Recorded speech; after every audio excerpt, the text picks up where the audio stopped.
कामस्तु वासुदेवांशो दग्ध प्राग रुद्रमन्युनः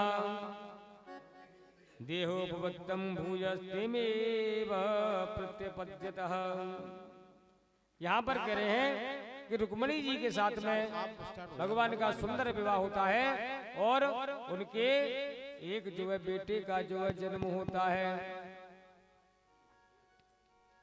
प्रद्युम्न महाराज उनका जो है नाम था रखा गया आगे चल के, लेकिन भगवान और श्याम सुंदर का जब बालक ये होता है तो सूत का ग्रह से ही संबरासुर नामक राक्षस भगवान के जो बेटे को जो है ले जाता है उठा करके। श्याम सुंदर के पहले बेटे हुए रुक्मणी जी के द्वारा प्रद्युम्न महाराज सूत का ग्रह से ही, यानी कि 2-4 दिन के अंदर ही वो बालक को संबरासुर उठा करके ले गया, क्योंकि उसने भगवान की तपस्या करके वरदान मांगा कि मुझको कृष्ण के पुत्र हैं वही उन्हीं के द्वारा मेरा वध हो। तो संबरासुर जब छोटे से बालक को लेकर के जब जाते हैं तो रास्ते में नारद जी मिल गए उनको। नारद जी ने कहा कि संबरासुर छोटे से बालक को तू कहां लेकर के जा रहा है? संबरासुर कहता है कि महाराज ये कृष्ण का जो है बेटा है और इसको मैं मारने के लिए ले जा रहा हूं। भगवान कहते हैं कि भैया तू इसको मारने के लिए ले जा रहा है, छोटा सा बालक है, तू क्यों अपने हाथ खराब कर रहा है मार करके? समुद्र में तू फेंक दे तो अपने आप ही मर जाएगा ये बेटा। समुद्र में इसको फेंक दो ये अपने आप ही जो है मर जाएगा। नारद जी महाराज ने जब ऐसे ही कहा, उसने कहा नारद जी आप बात तो सही कह रहे हो।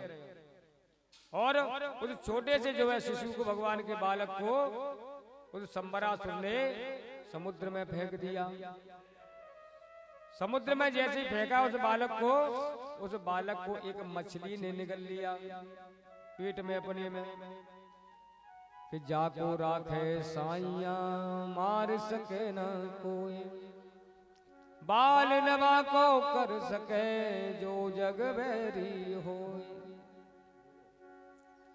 उस बच्चे को एक मछली ने निगल लिया और वहां पे एक संबरासुर का एक मछुआरा था, वो जाकर के, जो मछुआरे थे बहुत सारे, उन्होंने जाल जब डाला तो उस जाल में जाकर के ये मछली फंस जाती है। संबरासुर की रसोई में पहुंच गई पाकशाला में। जब उस मछली को जब काटा तो उसके पेट में एक बालक था।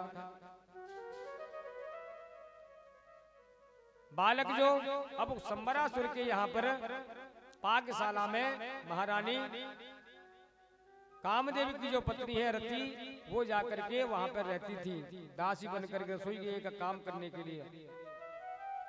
श्री सुखदेव जी महाराज कहते हैं कि राजन, एक समय क्या होता है, कामदेव भगवान शंकर की जो है तपस्या को भंग करने के लिए जाता है। तो भगवान शंकर का जब तीसरा जब नेत्र खुला तब ये कामदेव अग्नि ज्वाला से जल करके भस्म हो जाते हैं। अगर कामदेव जल करके भस्म हो गए तो सृष्टि की जो चक्र का सिस्टम है वो जो है बिगड़ जाता है। तब यहाँ पर रति भगवान से प्रार्थना करती है तो भगवान शंकर कहते हैं कि हे रति, तुम्हारे जो पति हैं वो तुमको संबरासुर के यहाँ पे जो है मिलेंगे बालक के रूप में। तो आज जो है रति देवी है वो संबरासुर की जो है पाकशाला में अपने पति का इंतजार करती है। उनके कोई बच्चा था नहीं। यहाँ पर जब वो बच्चा जब निकलता है तो संबरासुर के पहले तो जब राजा के यहाँ कोई चीज मिलती है तो राजा को दी जाती है कि महाराज ऐसी ऐसी घटना आपके राज्य में हुई है। उस बालक जिससे संबरासुर ने जो पीछा छुटाया समुद्र में फेंक दिया मारने के लिए, आज वही बालक संबरासुर के यहाँ पहुंच गया। तुलसी यस भव तब पिता तैसी मिली सहाय, आपन यहाँ पे आए तब ताय तहाँ ले जाए। कहते ना कि फलाना आदमी एक्सीडेंट से मर गया, कि वो नदी में गिर के मर गया, कि सांप के काटने से मर गया। अरे भैया, जिसके भाग्य में जो लिखा हुआ है उसको जो वहीं पर जो उसकी मृत्यु जो प्राप्त होती है। एक समय की बात है, देवताओं की बहुत बड़ी सभा जुड़ी, और जब सभा जुड़ती है तो सभी देवता उस सभा, यानी आज के जमाने में उसको मीटिंग कहते हैं, पहले के जमाने में सभा कहते थे। सभी देवता जब सभा में जब इकट्ठे हो रहे हैं एक जगह पर, तब अपने अपने वाहनों पर बैठ करके आते हैं। सभा कहाँ हो रही है? ब्रह्मा जी के यहाँ पे ब्रह्मलोक में। सभी देवता अपने अपने वाहनों से बैठ करके आए। गणेश जी महाराज चूहे पे बैठ के आए, भगवान भोले शंकर अपने नंदी बैल पर बैठ करके आए। यानी जिसका जो वाहन है अपने अपने वाहन से बैठ करके आते हैं। सबसे अंत में, यानी उसके बाद में कौन आए? भगवान ब्रह्मा जी अपने हंस पर बैठ करके आए। तो उन्होंने क्या देखा कि वहां पे जो कल्प वृक्ष का जो पेड़ था स्वर्ग आदि लोक में, जब उन्होंने देखा उस पेड़ के ऊपर एक जो चिड़िया बैठी है, उस पेड़ पर चिड़िया बैठी है। ब्रह्मा जी उस चिड़िया को देख करके हंसे और हंस करके अंदर चले गए। ब्रह्मा जी नहीं, यमराज जी, सॉरी, यमराज जी ने तो चिड़िया को देखा कि ब्रह्मा जी की यहाँ तो सभा हो ही नहीं थी। यमराज जी अपने भैंसे पर आए। जब उन्होंने तो चिड़िया को देखा तो चिड़िया को देख करके हंसे और धर्मराज जी अंदर चले गए। सबसे पीछे भगवान नारायण आए, क्योंकि बड़ा अधिकारी होता है वो तो सबसे पीछे पीछे आता है, सब लोग उनका इंतजार करते हैं। भगवान नारायण जब आए तो भगवान नारायण ने ध्यान नहीं दिया। भगवान नारायण गरुड़ को बाहर छोड़ करके अंदर चले गए, तो बेचारी चिड़िया रो रही थी। जब उन्होंने गरुड़ जी को देखा तो और ज्यादा रोने लग गई, क्योंकि अपन पे अगर कोई संकट आता है और अपना करीबी कोई मिल जाता है तो उसके सामने तो हम रोएंगे, और दूसरे के सामने क्यों रोएंगे। गरुड़ जी ने जब जैसे चिड़िया को देखा कि पूछा कि तू क्यों रो रही है भैया, तुझे पे क्या दिक्कत है मुझको बता, मैं बैठा हूँ तेरा भाई हूँ, बता तुझे क्या परेशानी है। किसी देवता ने तुझको परेशानी दिया है, किसी राक्षस ने तुझको परेशानी दिया है, तो मुझको तू बता, मैं अभी उसकी खबर ले लेता हूँ। वो चिड़िया हाथ जोड़ करके कहती है कि महाराज, मुझको परेशान तो किसी ने नहीं किया है, लेकिन जब धर्मराज जी यहाँ से गुजरे तब देख करके मुझको हंस के गए हैं वो। अब हंस के गए तो समझ लो कि उधर से आएंगे तो मेरी मृत्यु हो ही जाएगी।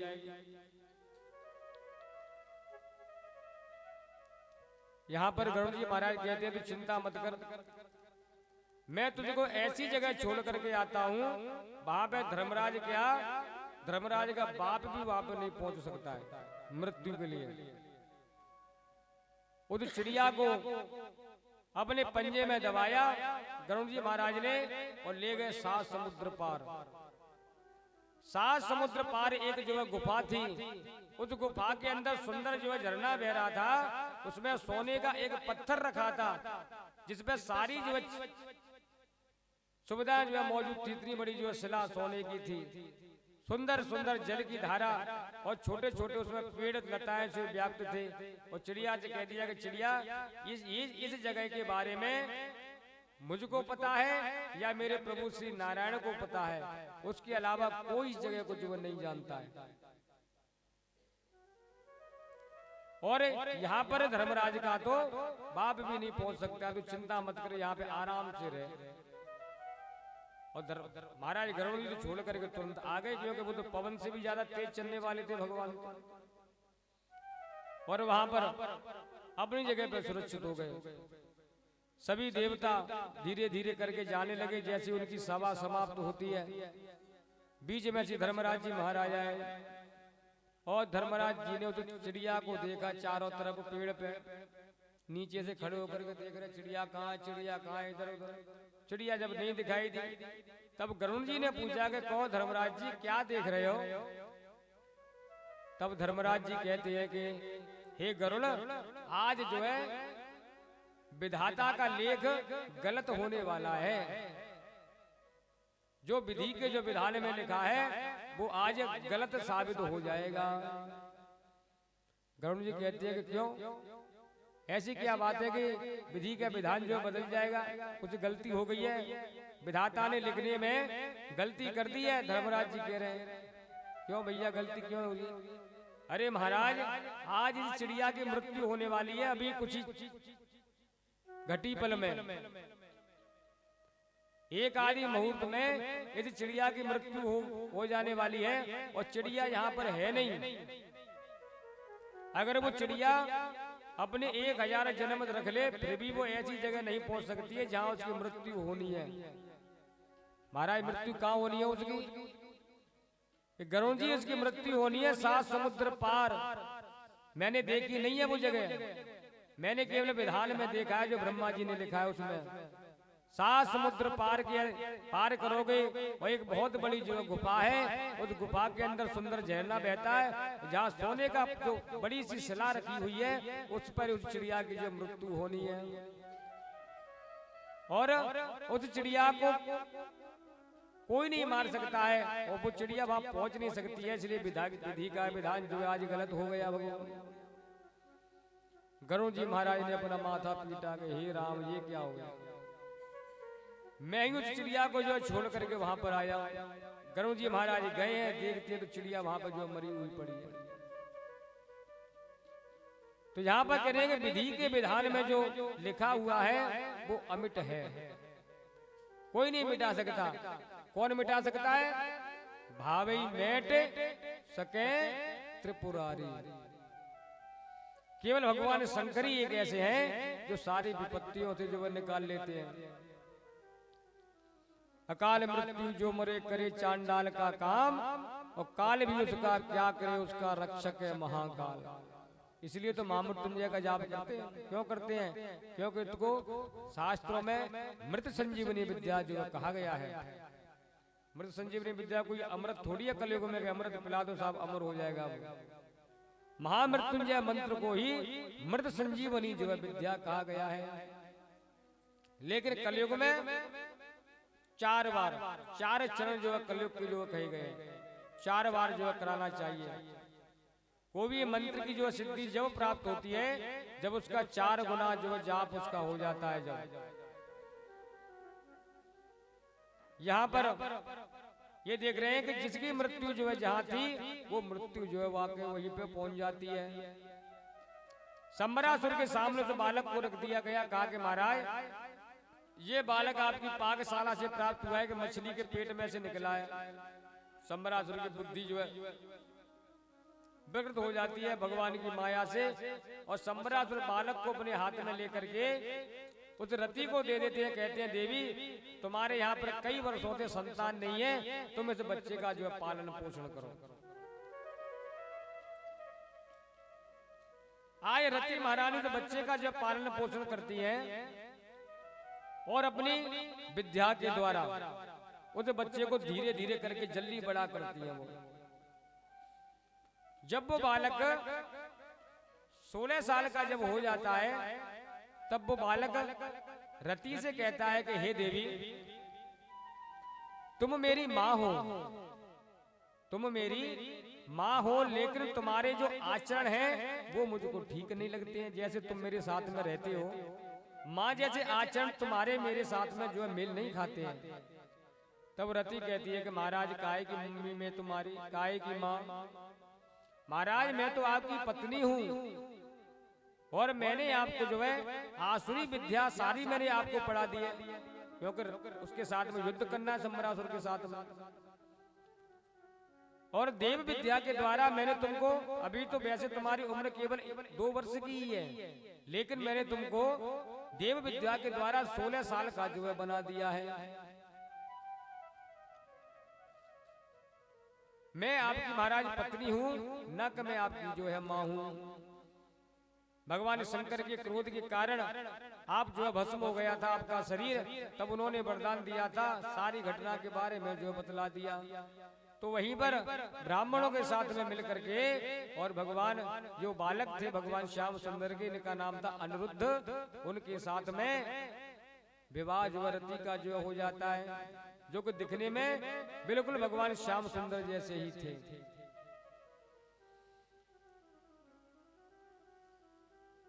जो पुत्र थे भगवान श्याम सुंदर की तरह दिखते थे। क्यों दिखता है?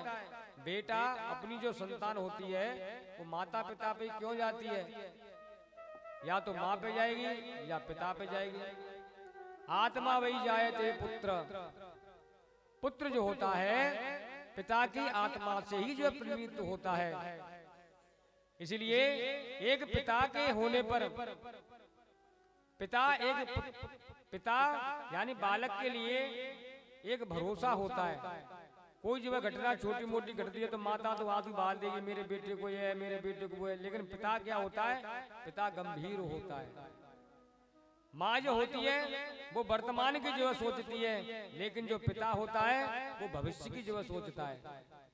भविष्य में मेरे बच्चे क्या करेंगे उस हिसाब से अपना गणित लगा करके चलता है। और माँ वर्तमान का गणित लगा के चलती है। आज ये नहीं है बेटा पे तो आज वो नहीं है बेटा पे, आज ये नहीं है बेटा पे। यहाँ पर अनिरुद्ध महाराज सारी आसुरी विद्याओं को प्राप्त करने के बाद में सची सब सिखाई देती है। और जाकर के रति ने सारी विद्याओं को पढ़ा दिया और शंखनाद कर दिया और संबरासुर के साथ में युद्ध होता है। और भगवान जो अनिरुद्ध हैं वो जाकर के संबरासुर का जो है वध कर देते हैं। बोलो लक्ष्मी नारायण भगवान की जय हो। संबरासुर का वध यहाँ पर हो जाता है और भगवान अपनी पत्नी रति को लेकर के कहाँ गए? द्वारकापुरी में जो आ जाते हैं। अब ये गए द्वारकापुरी में आकर के मैं भगवान का यानी मैं श्याम सुंदर का पुत्र हूँ। अब कई लोग कहे कि बताओ, अब आजकल ऐसी घटना बहुत चल रही है, हमने टीवी पे देखी है। कोई खोया हुआ बेटा बन करके आया था, मैं तुम्हारा बेटा हूँ, कुंभ में जो खो गया था। ऐसी घटना बहुत आ गई है। यही जो घटना सब जो है द्वारकावासी कह रहे हैं कि भगवान तुम खो गए हो, चलो ठीक है, लेकिन हम कैसे मान लें कि तुम श्याम सुंदर के ही बेटे हो? कोई प्रमाण है तुम्हारे पास में? प्रमाण तो नहीं है मेरे पास में। भगवान श्याम सुंदर के पास में भी ले गए। भगवान श्याम सुंदर से कहा कि भगवान जी कह रहा है कि जी आपका जो है बालक है। भगवान ने कहा, भगवान जानते तो थे क्योंकि अंतर्यामी थे। भगवान ने कहा कि भाई मैं इस विषय में नहीं जानता हूँ, वो तो इसकी माँ है, वही जो बताएगी कि ये मेरा बेटा है कि नहीं है। जैसे ही रुक्मणी जी को जो बुलाया गया, रुक्मणी जी ने जैसे ही प्रद्युम्न महाराज को देखा है, अनिरुद्ध महाराज को, तो उनके स्तनों में जो है दूध जो है झलक आया। स्तनों में दूध झलक आया रुक्मणी जी के में, तो उन्होंने अपने बेटे को अपनी जो है छाती से जो है लगा लिया और अपनी बहू और बेटे के साथ में भगवान श्याम सुंदर बड़ी मस्ती के साथ में अपनी द्वारकापुरी में रहने लगे। यहाँ पर सुखदेव स्वामी कहते हैं कि हे राजन, एक समय की बात है। तब यहाँ पर सुखदेव जी ने कहा कि महाराज एक समय की और दूसरे समय की बात को छोड़ो, आप तो आगे बढ़ते चले गए। अब मुझको ये तो बताओ, भगवान का भी तो एक विवाह हुआ है। मैंने तो ये सुना है कि भगवान के 16,108 विवाह हुए थे। सुखदेव जी कहते कि हाँ हुए तो थे। तो पहले महाराज मुझको अब विस्तार से जो है भगवान के विवाह के बारे में आप वर्णन कीजिए कि हमारे जो श्याम सुंदर हैं उनके 16,108 जो है विवाह कैसे हुए। श्री सुखदेव स्वामी कहते हैं कि हे राजन, सत्राजिता स्तुतनया कृष्णया कृतकिल्वस स्मन्तकेन मणिनाम स्वयंवमुद्यत दत्तवान्। द्वारकापुरी में एक सत्राजित नाम के एक द्वार रहा करते थे। उन्होंने भगवान सूर्य की उपासना करके स्मंतक मणि को जो है प्राप्त किया था। स्मंतक मणि, उस मणि का क्या काम था कि जो पूजा करता है उसको वो मणि 40 भार जो है सोना देती है। 40 भार का मतलब 20-25 तोला के जो है समथिंग सोना जो है वो मणि रोज जो है देती है। एक दिन महाराज सत्राजित उस मणि को अपने गले में पहन करके और भगवान श्याम सुंदर की सभा में आए थे। वो मणि का इतना जो प्रकाश था कि ऐसे चमकती थी वो मणि जैसे कि मानो कोई दूसरा सूर्य चमक रहा हो। सत्राजित महाराज उस मणि को गले में पहन करके जैसे ही भगवान श्याम सुंदर की सभा में आए तो सब लोग उठ करके खड़े हो गए। उन्होंने ये समझा कि श्याम सुंदर से मिलने के लिए भगवान सूर्य आए हुए हैं। तब भगवान श्याम सुंदर ने कहा कि नहीं नहीं, बैठ जाओ भैया, ये भगवान सूर्य नहीं है, ये तो हमारे ही मित्र हैं सत्राजित, इनके पास में ये मणि है इसलिए ये चमक रही है। और जो सभासद वहां पे जो बैठने वाले थे उन्होंने कहा था कि हे सत्राजित, ये जो मणि है वो तुम्हारे गले में जो है शोभा नहीं दे रही है।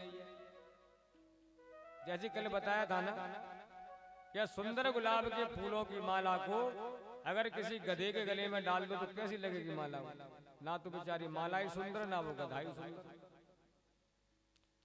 जैसे ही वो सारे जो सभा में जो सभासद बैठे हुए थे उन्होंने कहा कि महाराज सत्राजित जी, ये मणि जो तुम्हारे गले में है इस मणि को आप भगवान श्याम सुंदर को दे दो, क्योंकि भगवान श्याम सुंदर सुंदर है, इस मणि को पहन लेंगे तो और जो सुंदरता जो निखर आएगी उनकी। सत्राजित ने कहा कि नहीं महाराज, मैं अपनी मणि क्यों दे दूं? अरे मैंने भगवान सूर्य की तपस्या करके इस मणि को प्राप्त किया है तो मैं श्याम सुंदर को मणि क्यों दे दूं? मैं इस मणि को जो है नहीं दूंगा।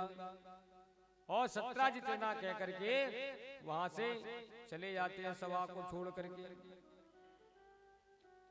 एक दिन की जो है घटना घटती है कि जिस संदूक के अंदर वो मणि रखी थी, सत्राजित का भाई उसका नाम था प्रसेन।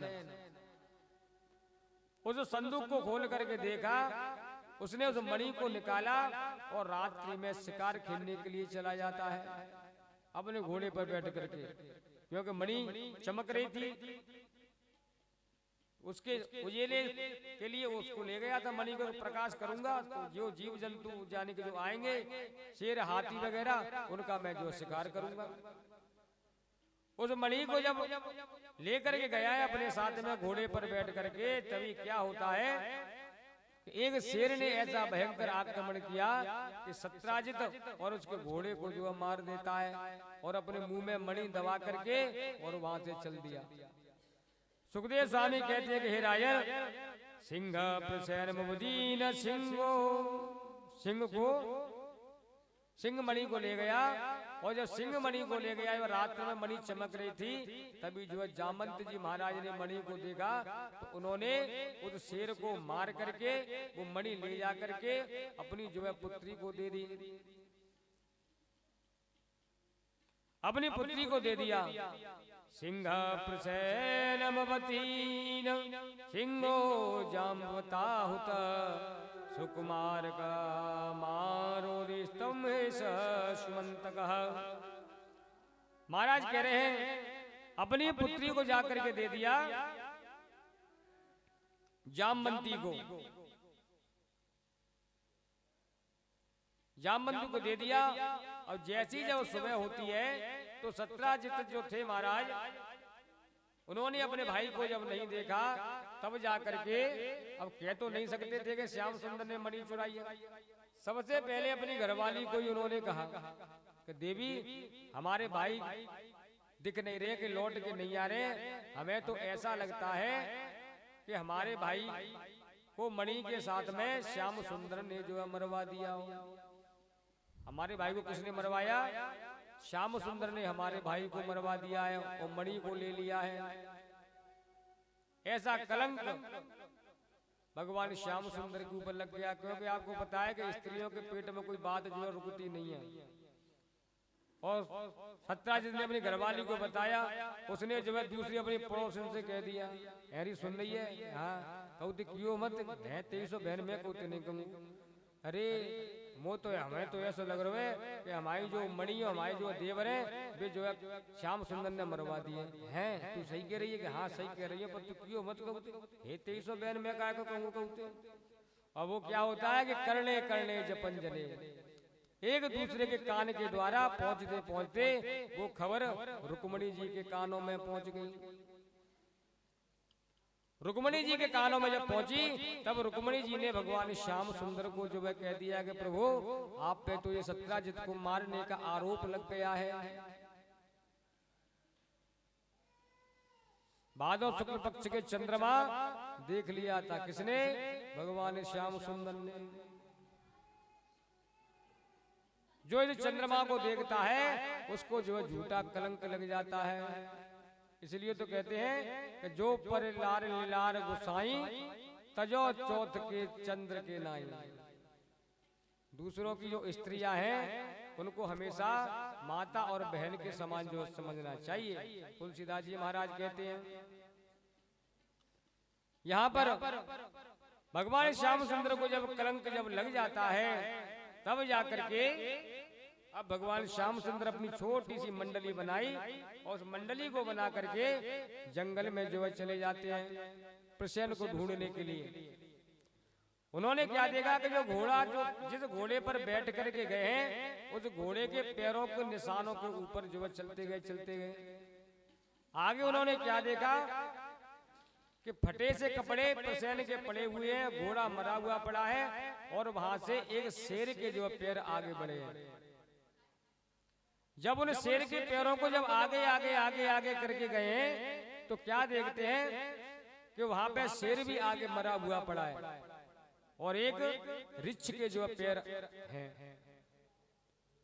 तब उन ऋछों के जो पैरों को देख करके देखते और कहाँ पहुंच गए? उस गुफा में पहुंच गए जहाँ जामंत अपनी पुत्री जामंती के साथ में रहते थे। भगवान श्याम सुंदर ने उनके साथ में अक्रूर आदि जो गए थे सेनापति गए थे उन सब से कह दिया कि ऐसा है भैया तुम लोग यहीं रुको गुफा के बाहर, मैं अंदर जाता हूं और 27 दिन के अंदर मैं अवश्य में भी लौट करके आऊंगा। यानी कि मैं 27 दिन के अंदर लौट करके आ जाऊंगा, मैं तुम चिंता न करना। यहाँ पर श्याम सुंदर जैसे ही जाते हैं तब क्या देखा उन्होंने?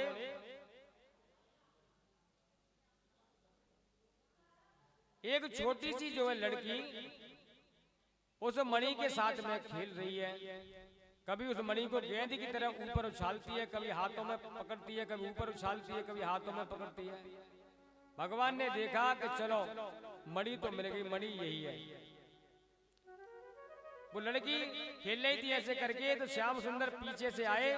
जैसे उस लड़की ने मणि को ऊपर के लिए उछाला है भगवान श्याम सुंदर ने उस मणि को पकड़ लिया और पकड़ करके सबसे पहले अपने कब्जे में लिया मणि को। सबसे बड़ा रगड़ा इस मणि का ही है। मणि को जब जैसे ही भगवान ने अपने कब्जे में किया तब वो जामंती की जो पुत्री थी जिसका नाम जामवंती था वो उसको भगवान को देख करके रोने लग जाती है। सुकुमार का मारोदिस्तव होश सुमंतकः। सुमंतक मणि को जब प्राप्त कर लिया वह कन्या जब रोने लगी इतने में ही कौन आ गए?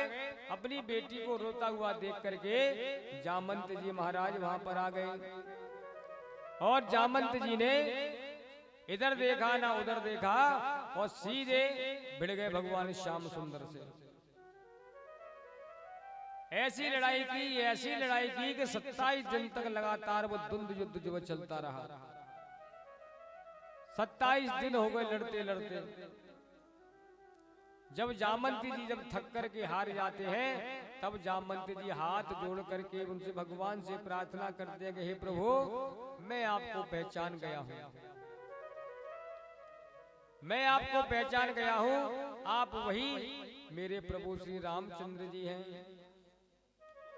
तब भगवान अपने उस राम जी के जो रूप में आते हैं और जामंत को कहते हैं कि हे जामंत जी, जिस समय हमारा युद्ध चल रहा था रावण के साथ में तब तुम्हारे मन में ऐसी जो भावना थी ना मेरे साथ में युद्ध करने की, आज हमने उसको जो पूरा जो कर दिया। क्योंकि जामंत को बड़ा बल था, वास्तव में जामंत महाराज बड़े बलशाली थे। सतयुग में जब भगवान वामन जब पृथ्वी को जब नाप रहे थे, तब श्री जामवंत जी महाराज ने भाग करके भगवान वामन की जो है 7 जो परिक्रमा लगा दी पृथ्वी के साथ में। इतने बड़े बलशाली थे।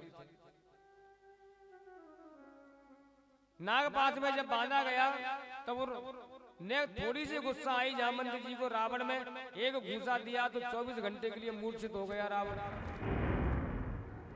तब जामवंत जी के अपने मन में आया कि हे भगवान, मुझसे युद्ध करने वाला कोई मेरे पिताजी ने पैदा नहीं किया, ब्रह्मा जी ने, ब्रह्मा जी के पुत्र थे।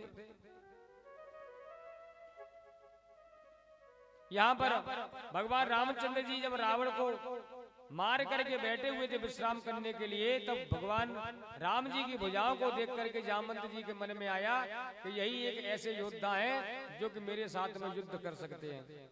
लेकिन स्वामी का और शिष्य का कभी युद्ध हो नहीं सकता है। भगवान उनकी मन की बात को जान गए और कहा कि चिंता मत करो जामवंत जी, हम द्वापर में जब हमारा कृष्ण जन्म होगा तब तुम्हारी जो मनोकामना को जरूर पूरा करेंगे।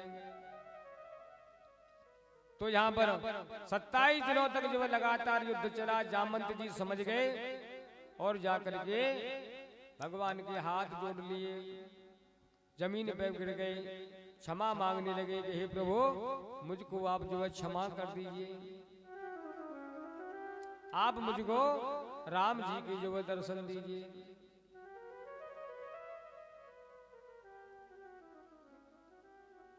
यहाँ पर भगवान श्याम सुंदर से कहते हैं महाराज जामवंत जी महाराज के, प्रभु अब आपके दर्शन हो गए, अब मैं भगवान का आपका जो है ध्यान करना चाहता हूँ। मेरी जो पुत्री है महाराज, आप मेरी पुत्री के साथ में विवाह कर लीजिए, मेरी पुत्री के साथ में आप विवाह कर लो महाराज, आपकी बड़ी जो है कृपा होगी। तब यहाँ पर जामवंत की बात को मान करके भगवान श्याम सुंदर का जो है दूसरा विवाह जामवंती के साथ में हो जाता है। बोलो भक्त वत्सल भगवान की। और जामवंती कैसे थे? बानर रीछ कैसा होता है वैसी बाकी लड़की रीछ नहीं, पूरे शरीर को जो काला काला बाल बाल जैसे, रीछ नहीं तो रीछ नहीं होवे। भगवान कह रहे कि अब जा कहाँ फंस गए, जा ले जाऊंगा तो तू कहा गए होगा, बताओ कन्हैया ने कौन से विवाह करो, रीछनी के संग। अब भगवान श्याम सुंदर ने बढ़िया विवाह कर दिया, उसने साड़ी पहना दी, बढ़िया विवाह हो गया। अब भगवान श्याम सुंदर ने जामवंती को कहा कि हे जामवंती, तू ऐसा करना, अपना तू जो घूंघट डाले रहना, घूंघट मत खोलना किसी के सामने,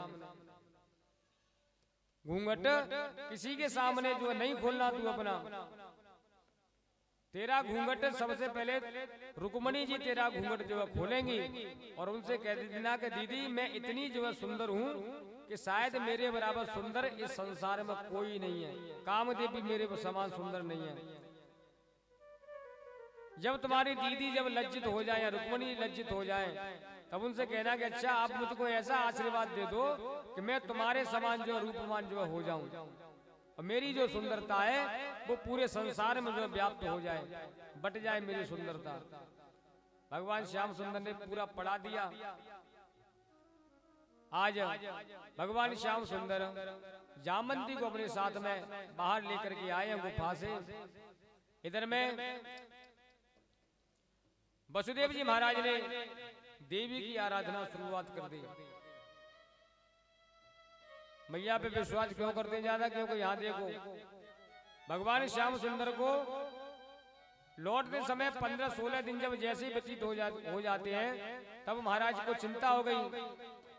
भगवान कृष्ण के पिताजी को उन्होंने क्या किया कि ब्राह्मणों को बुलवा करके सतचंडी का जो अनुष्ठान जो है बिठला दिया और ब्राह्मणों से कहा कि महाराज मैया से ऐसी प्रार्थना करो कि हमारे जो पुत्र हैं श्याम सुंदर वो शीघ्र घर लौट करके आ जाए। और जैसे ही उस सतचंडी का मैया के विधान का जैसे ही 9वां दिन समाप्त होकर के पूर्ण आहुति होती है, उसी समय भगवान श्याम सुंदर अपनी पत्नी को लेकर के आ जाते हैं। बोलो द्वारकाधीश भगवान की जय हो। सभी द्वारकावासियों ने भगवान श्याम सुंदर का स्वागत सत्कार किया। और जैसे कि आपको पता है कि हमारे लड़की घूंघट डाल देती है ना, अब तो प्रथा जो खत्म हो गई है, पर मुंह दिखाई जरूर देती है। चाहे मुंह पहले से दिखा रहता है, लेकिन मुंह दिखाई पहले दे दो भैया। यहाँ पर मुंह जो ढका हुआ है, सबने बड़ा स्वागत किया। कन्हैया के साथ में जामंती खड़ी हुई है, रुक्मणी जी ने आरती उतारी है। रुक्मणी जैसी जो है घूंघट खोलने लगी तो कन्हैया ने हाथ रोक दिया, कहा था कि देवी आप इनका मुंह देखोगी तो आप अपने मुंह पर जो है लज्जित हो जाओगे। एक कहानी भी आई थी, यानी कि कवि ने एक दोहा लिखा था कि ब्याह भयो धमैया में तो जाके लट के पूछ गंगैया में। यानी कि जब विवाह जब हो रहा था तब जामंती की पूंछ जो है लटक रही थी, क्योंकि रीछ नहीं तो थी वो आखिर। और धमैया में विवाह यानी युद्ध किया था, जब तो विवाह हुआ था। भगवान कह रहे हैं कि ऐसा है देवी, ये इतनी सुंदर है कि तुम भी इनके सामने कुछ भी नहीं हो। रुक्मणी कह रही है ठीक है प्रभु, आपने विवाह किया तो सुंदर ही होगी, मैं कब कह रही हूँ आप कुरूप लेकर के आए हो। आप जब लाए हो तो अपने हिसाब से लेकर के आए हो। तो जैसे मुंह खोलने लगे तो भगवान ने फिर जो रोक दिया, अरे अरे रुको तो सही, मेरी बात तो सुनो पहले कि हाँ बोलो। कि तुम मुंह दिखाई में कहा दोगी पहले यो बताओ। अरे महाराज पहले मुंह तो देख लो, मैं तभी तो मुंह दिखाई में कुछ दूं मैं इनके लिए, अपनी देवरानी के लिए, यानी कहा कहते बातें दूसरी घरवाली सौत। यहाँ पर छोटी बहन का संबोधन करती है कि जो आई है मेरी छोटी बहन है, मैं इनको मुंह दिखाई में क्या दूं। तब भगवान श्याम सुंदर कहते हैं कि देवी तुमको जो वरदान है ब्रह्मा जी का, कि जिसकी सुंदरता तुम चाहो संसार में जो बांट सकती हो, ऐसे मैं चाहता हूं कि जामंती की जो सुंदरता है तुम पूरे संसार में बांट दो थोड़ी थोड़ी करके।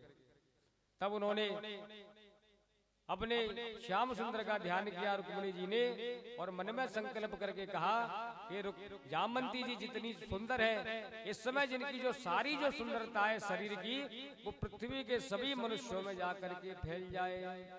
तो आज हमारे तुम्हारे अंदर जो लहसुन और तिल दिखाई देते हैं ना काले काले, वो सब उसी के जो दिखाई देते हैं, जिससे मनुष्य की जो है तिल से सुंदरता भी बढ़ती है। किसी के गाल पे तिल है तो किसी के होठ पे तिल है, किसी की नाक पे तिल है। तिल जो है हर जीव की जो है सुंदरता को बढ़ाता है। यहाँ पर जब जैसे ही सुंदरता को जो बांट दिया सब तक, तब वो घूंघट खोला तो वो जो जामंती है वो रुक्मणी के समान ही जो है हो जाती हैं। बोलो वृंदावन बिहारी लाल की जय हो। सारी सुंदरता को बांट दिया, रुक्मणी के समान सुंदर हो गए।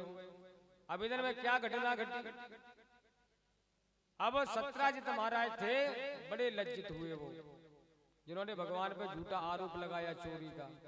उन्होंने कहा कि बताओ हमने श्याम सुंदर पर झूठा आरोप लगा दिया, कलंक लग गया भगवान को, क्या करना चाहिए।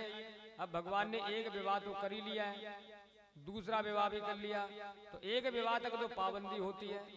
फिर व्यक्ति पर दूसरा जब विवाह कर लेता है तब फिर कोई पाबंदी नहीं रहती है। फिर तो 2 करो 4 करो 6 करो 8 करो 10 करो, कितने को कर लो। यहाँ पर भागवत में वर्णन आया है,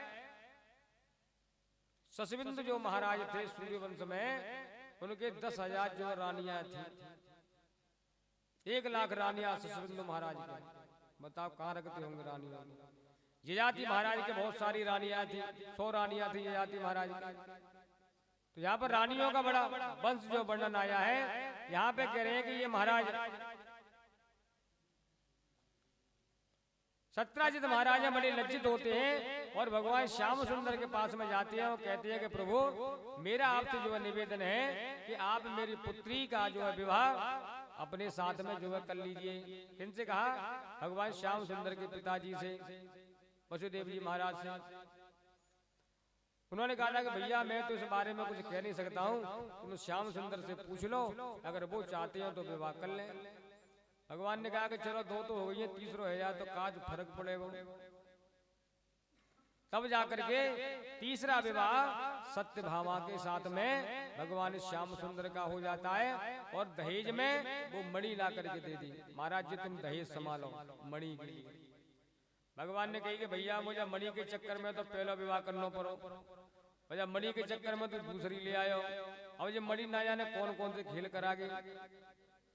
ताते ऐसा है सत्यजित, तुम इस मणि को तो तुम ही रखो हमारी तरफ से, और इसमें से जो निकलने वाला जो सोना इस मणि में से निकलता है उस सोने को तुम हमारे खजाने में जमा कर दिया करो।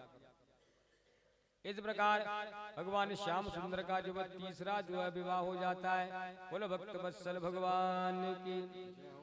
गोविंद मेरो है गोपाल मेरो है, गोविंद मेरो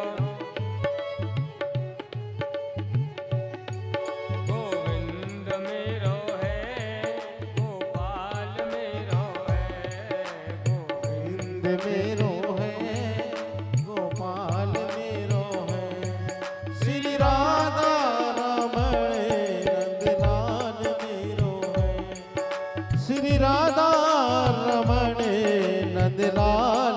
गोपाल मेरो है, गोविंद मेरो है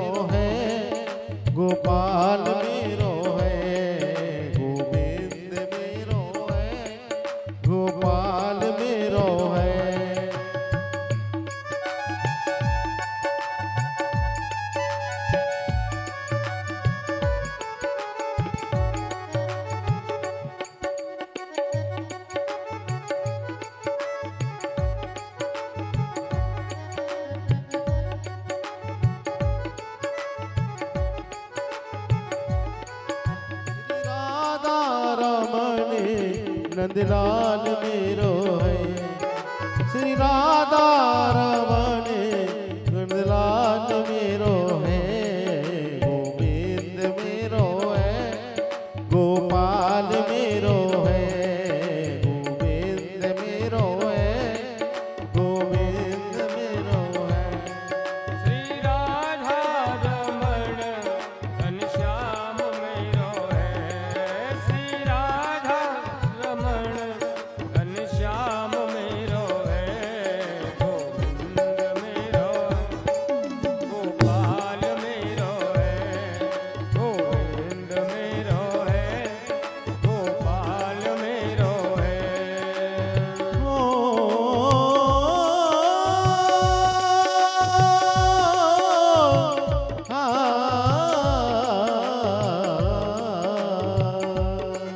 गोविंद मेरो है गोपाल मेरो है, गोविंद मेरो है गोपाल मेरो है। श्री राधा रमण नंदलाल मेरो है, श्री राधा रमण नंदलाल मेरो है, गोपाल मेरो है गोपाल मेरो है, गोविंद मेरो है गोपाल मेरो है। राधा देगी तुमको शक्ति, मिलेगी तुमको कृष्ण की भक्ति। राधा मेरी तुमको शक्ति, मिलेगी तुमको कृष्ण की भक्ति। गोविंद मेरो है गोपाल मेरो है, श्री राधा रमण नंदलाल मेरो है, श्री राधा रमण नंदलाल मेरो है, गोविंद मेरो है गोपाल मेरो है, गोविंद मेरो है गोपाल मेरो है। ओ राधा रानी है महारानी, महिमा उसकी सब जग जानी। राधा राधा रानी है महारानी, महिमा उसकी सब जग जानी। गोविंद मेरो है गोपाल मेरो